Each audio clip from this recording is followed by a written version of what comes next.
chemical bonding now. You have a page of notes. It's a one-page doodle note page is what it's called. And we're going to start in the upper right-hand corner where it says, why do bonds form? So when atoms bond, basically they're becoming more stable. And when they become more stable, that's typically when they either have an octet, they have 8, octets 8, remember that? Or when they have a full outer shell. One of those two things has to occur. So they're going to have a full outer shell, which typically means 2 if it's a really tiny atom like hydrogen, helium, lithium, beryllium. Or it's got a full outer shell or 8 as an octet. I don't like to say it's got a full outer shell because a lot of times they're not full. They have that 8. When they have 8 in their outermost orbit, that's when they tend to be stable. And I think our next slide will talk about that. Okay, they can donate, they can give up electrons, they can take or receive electrons. So donating, receiving, or sharing electrons allows them to achieve that octet.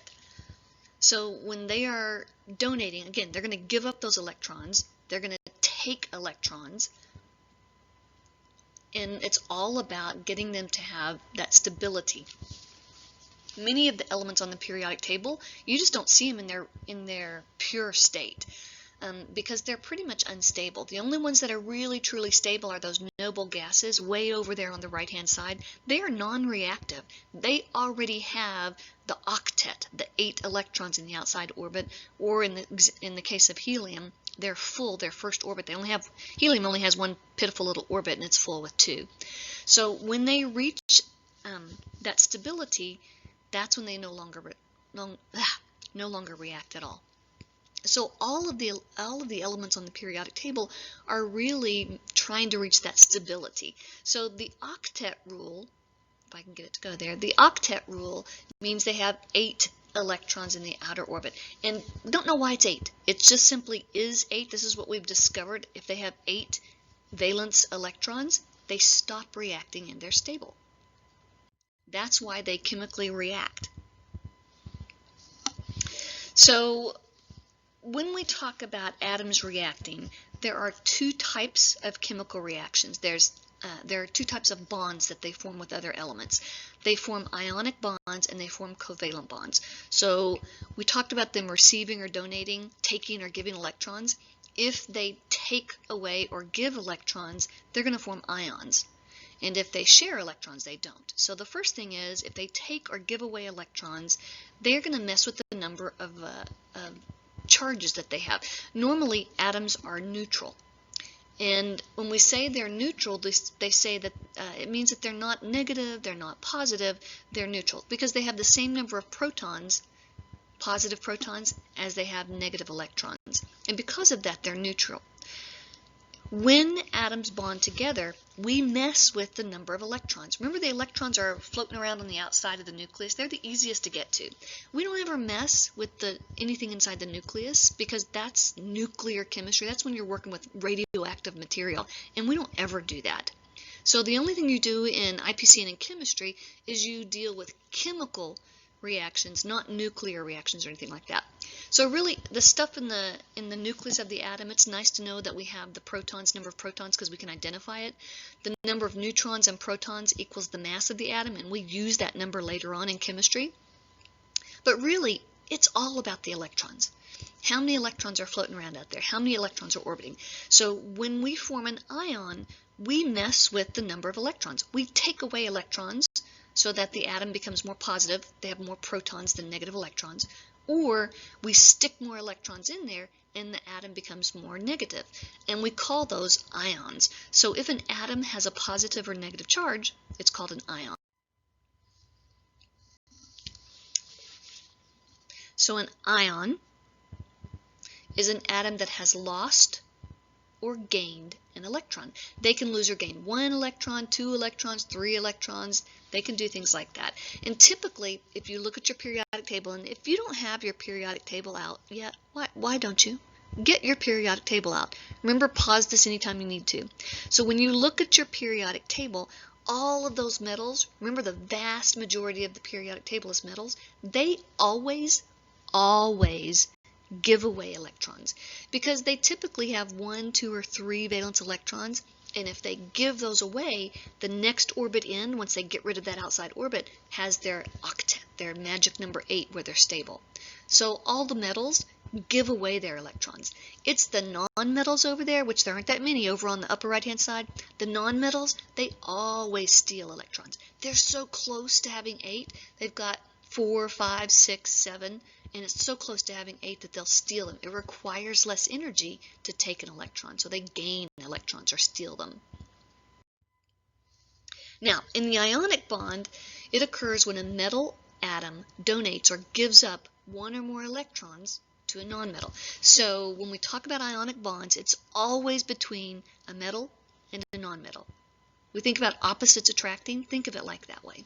So ionic bonding occurs when a metal atom donates 1 or more electrons to a nonmetal. So metal to nonmetal. Metals always give them up, nonmetals always take them. The metal becomes more positive, so it becomes a positive ion. We have a special name for that, of course, and it's not a cation. I know you want to pronounce it that way, but it's actually called a cation. And the nonmetal becomes more negative, and we call that an anion. An means negative, cat in the Latin means positive. So we have a cation and we have an anion.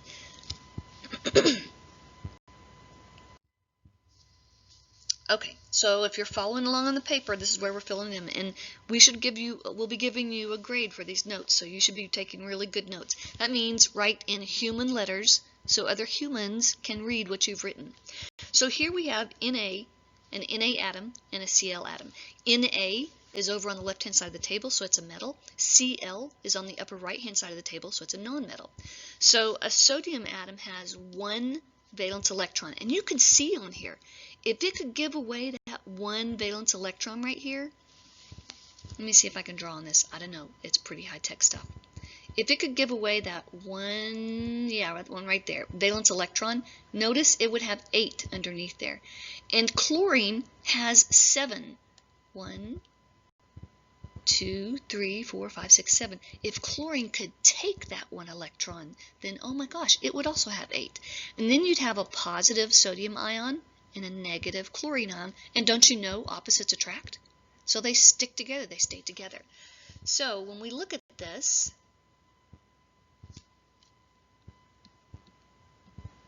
a sodium atom has 1 outer electron.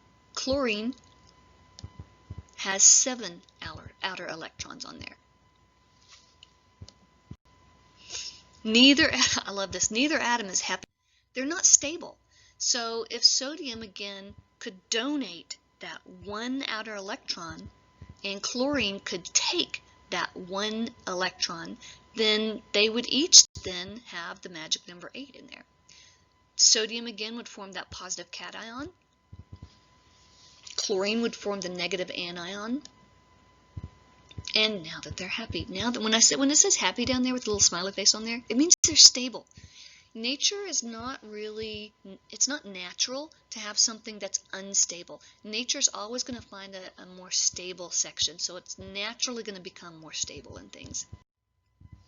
So if we look at the next one, look what happens here. So if you look at that, the sodium gave up its electron to the chlorine. Now chlorine has 8. And you can see the little green electron in there in the outside of chlorine. And then they are attracted to each other because you have negative charge and a positive charge. So now the atoms, if I can get it, now the atoms, their outer shell is full. Sodium has a +1 charge. Chlorine has a -1 charge. Yes, write that crap down. Just because it's not got a blank line for it doesn't mean you don't write it down.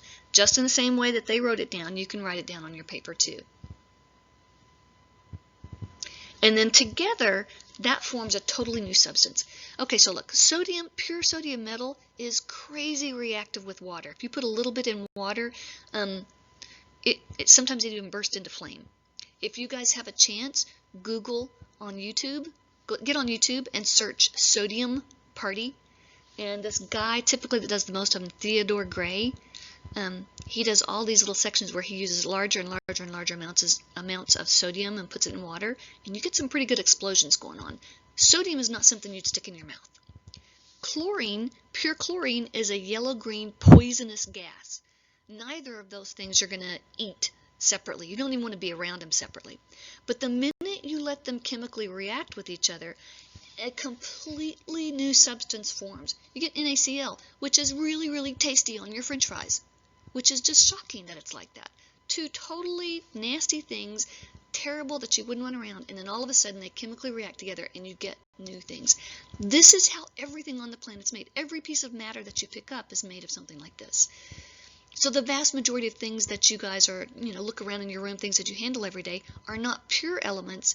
They're chemical combinations. They're elements that are chemically bonded to each other, and you get new substances that are formed there. So in this case, we have sodium and chlorine, and they chemically bond together and form a new substance called sodium chloride. Now, in this case, we have the ions that are there. They have opposite charges, and they attract each other.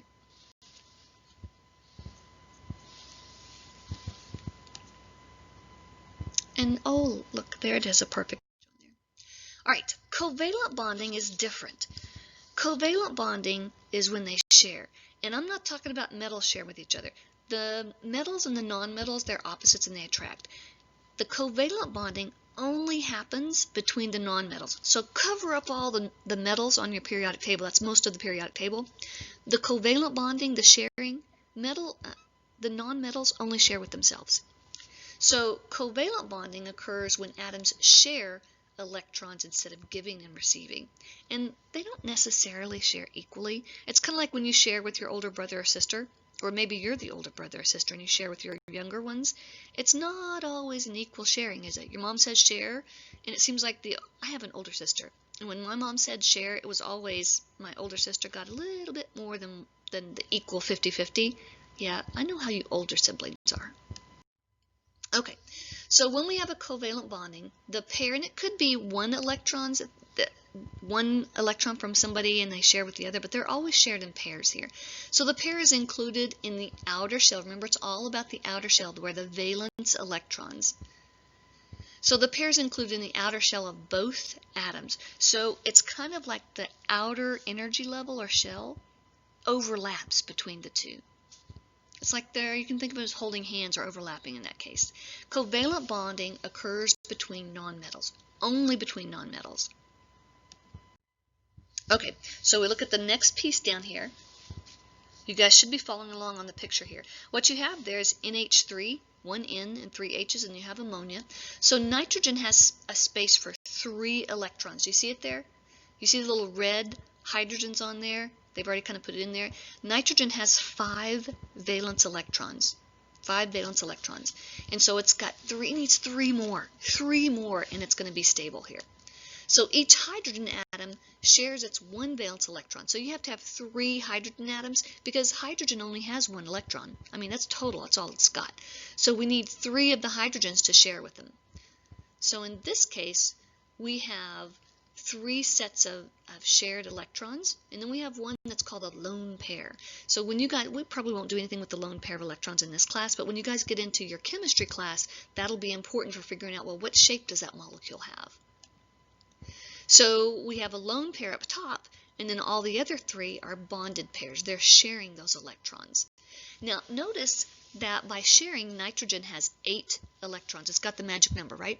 But if you look at hydrogen, hydrogen is so small it can't even hold 8 electrons. It's maxed out at 2. So it's one of the ones that are so tiny that the octet rule doesn't work for it. It's too small for that. We move on to the next one, and here's another substance that you know already, H2O. You probably knew the formula for water before you came into this classroom. So in this case, you see oxygen has a total of 6 electrons. That means it needs 2 more. It just needs 2 more electrons to be stable. And it's got a space for those 2. And the hydrogen that it's bonded with, each one has 1. So it needs 2 hydrogen atoms to give it those 2 extra electrons. So the oxygen has space for 2 electrons, and each hydrogen atom shares its 1 with it. Now again, the hydrogen is stable with 2 electrons. It doesn't follow our octet rule, but now if you count the number of valence electrons around the oxygen, there are 8. Oxygen is a clear gas at room temperature. Hydrogen is a clear gas at room temperature, and as much as you could kind of cool them down to way below 0 to get them to be a liquid, you wouldn't want to drink that at all. But when you bond them together, you get something that we flat out can't survive without. So we get something with totally new characteristics and properties. You have the lone pairs of the oxygen up top, where they're not bonded with anything, and then you have the shared or bonded pairs down below with the hydrogen. Okay, the next one here, covalent, the oxygen and oxygen bonded together here. Oxygen, we breathe in oxygen all the time. You are not breathing in individual atoms. You're actually breathing in oxygen molecules, and it's one oxygen atom bonded to another. You guys have probably seen oxygen when it's written. It says O2. That's an example. It's called a diatomic molecule. It's never alone. It's always bonded to itself. That's why we can have free, pure oxygen in the air, because it's bonded to another oxygen atom. If it weren't bonded, it would be totally unstable, and it wouldn't be in its pure form. So in this case, you see each oxygen atom has 6 valence electrons. But if they share 2 pairs with each other, then by sharing 2 pairs, they can each have 8. So this is called a double bond. Instead of a single bond where you share 1 pair of electrons, now you have a double bond where you share 2 pairs of electrons. So oxygen has 6 outer electrons. In O2, you can see it written there, each atom shares 2 electrons. So instead of sharing just 1 electron, it's going to share 2. So we have single bonds like in water, and then we have double bonds like in oxygen, and we can even have triple bonds, and that's as far as it goes. Like if nitrogen is bonded to nitrogen, it forms a triple bond. So we can have some really strong bonds between the atoms. Okay, the next type we have here is a metallic bond. And metallic bonds are the freaky ones. As a matter of fact, for the longest time, they didn't even call this a true chemical bond, but then they realized, hey, you know, technically it fits our rules here when we say, hey, this is a bond. So it's sharing or transferring electrons, and in that case, the metallic bonds, they fit that. So metallic bonds are really weird, and they occur when metals give up electrons, forming this sea of electrons. So let me explain this. You get 3 or 4 gold atoms together, or, you know, we can get enough that we can see. You get a big chunk of gold, and the valence electrons, they just travel, just the valence electrons, they just travel from atom to atom to atom. And bonding is when you transfer electrons or you share electrons, and that's exactly what they're doing. And what it means is you have this atom of gold, and it's got its core electrons, but the valence electrons, oh my gosh, they're just partying all over the place. It's like the valence electrons go to the party with one atom and leave the party with another atom. So what you end up having is these nuclei of all of these atoms, and they're just in this vast, they call it a sea of electrons. And you know, they've got that in quotation marks because that's really the way you pick up a chemistry book and you're going to see, oh yeah, it says sea of electrons there. So it does some weird stuff. It gives it some really weird properties. Because you have these partying electrons just traveling around all over the place, you get some strange properties. So these are positively charged atoms, and they're bonded through their attraction to the negatively charged electrons. They're all actually end up being neutral because they're sharing these electrons freely. They're just roaming around all over the place. What's amazing, though, is it gives it the ability to conduct electricity, because electricity is just moving electrons. That's all it is. We're just moving electrons. Typically, they're moving in one direction, and we tap into that, and we use that motion of electrons to, you know, light up a light bulb or run our phones or whatever it is we do. But we have some really interesting things going on, and you'll spend more time on bonding when you get into your chemistry classes. So you see a lovely, pretty picture here. And you see where it just popped up the free electrons. The valence electrons, they're just roaming everywhere, all over the place. There's the metal cation, because at a moment, or just momentarily, it's going to be down an electron, or because it's lost an electron. They just randomly move all over the place. Okay, so this is what you need to know about the bonds, ionic, covalent, metallic. So the first thing is, in ionic bonds, the electrons are transferred. In the bond is from a metal to a nonmetal, or between a metal and a nonmetal. It's typically a crystal, which is kind of interesting. If we go back in the chemistry storeroom and we pull out the ionic compounds, they're all in little bitty tiny crystals. Now you can powder them, you can crush them down, but if you typically just kind of grow them in solution, which is what a lot of times how we make them, they form crystals. If you like any of the gemstones, those are mostly ionic compounds. They're a lot tougher a lot of times than what we have in the lab back in the storeroom.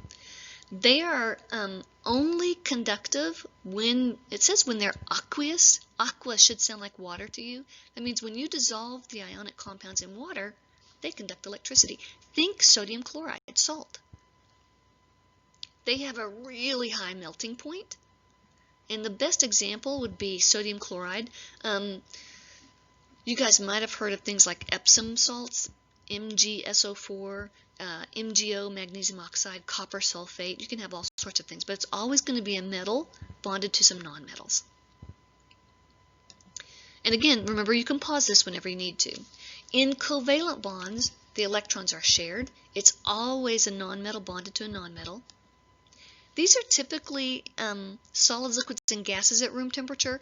Most of the time, they're liquids or gases at room temperature. There are some solids, but they usually have pretty low melting points, so they're easy to change into a liquid here. They don't conduct electricity at all, and they have really low melting points. Think sugar.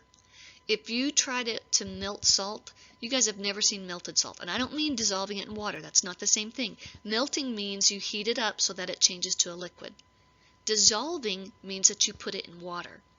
Sugar, if you try and melt sugar on the stove, it melts really quickly, and you better be careful because you can burn it and stink up the house pretty easily too. Sugar is a covalent bond, C6H12O6, carbon, hydrogen, oxygen. Those are all nonmetals. Examples: water, oxygen, carbon dioxide, blow out and you've got carbon dioxide gas. Sugar, glucose, those are all examples of covalent compounds. And then the last one is metallic. The electrons are just swarming all over the place. They're the partying electrons. They're positive nuclei and a sea of electrons there. The bond is between a metal and a metal. Now, these things have some really interesting characteristics, which I think you guys probably talked about before. I think in the notes earlier, metals, they're ductile. That means they can be pulled into a thin wire, and they don't break easily because the bonds between the metal atoms are strong because they're swarming. Those electrons are swarming. It's like if you were to hold hands with someone, only instead of holding just 2 hands together, now you're going to hold 4. Or maybe if you were an alien and you had 5 hands, you could hold all 5 hands. So it's really, really strong. The more hands you're holding, the stronger the bond is. They're ductile. They're shiny because the light reflects off all those moving electrons pretty easily. So you have really some interesting characteristics. They are crazy conductive. They really conduct electricity. Their melting points that is wrong on the paper. It should say high. The metallic bonds have really high melting points. So you guys fix that on your paper. It should say a high melting point. And then examples: copper, aluminum, gold, silver, and even way over on the other side of the table, way over on the left, the things that we don't usually think of as metals: calcium, potassium, sodium, those are all metals too.